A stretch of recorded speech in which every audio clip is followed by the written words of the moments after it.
Le docteur Song est là pour prendre en charge un patient qui aurait eu une crise cardiaque. Cependant,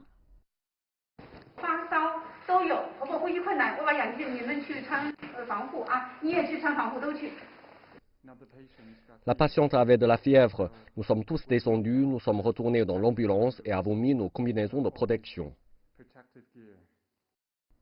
cette vieille dame et son mari vivent seuls dans leur appartement. Leur fille n'est pas avec eux, elle est en isolement contre le nouveau coronavirus.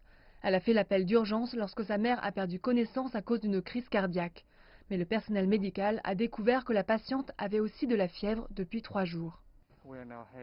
Nous nous dirigeons maintenant vers l'hôpital de la Concorde de Wuhan, l'un des 28 hôpitaux désignés de la ville en réponse à l'épidémie. Il y a eu un nombre croissant de cas d'infection à Wuhan.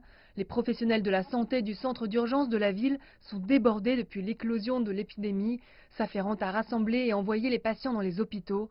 Et lorsque les hôpitaux déjà surpeuplés refusent d'accueillir plus de patients, les médecins négocient.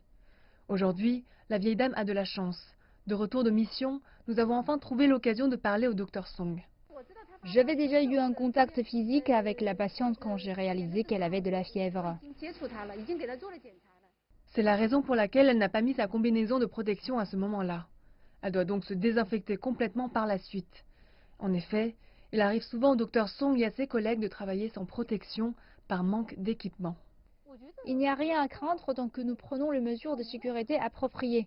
Je pensais juste à envoyer la patiente à l'hôpital le plus tôt possible pour être isolée et traitée. Nous pouvons ainsi contrôler les sources de contamination.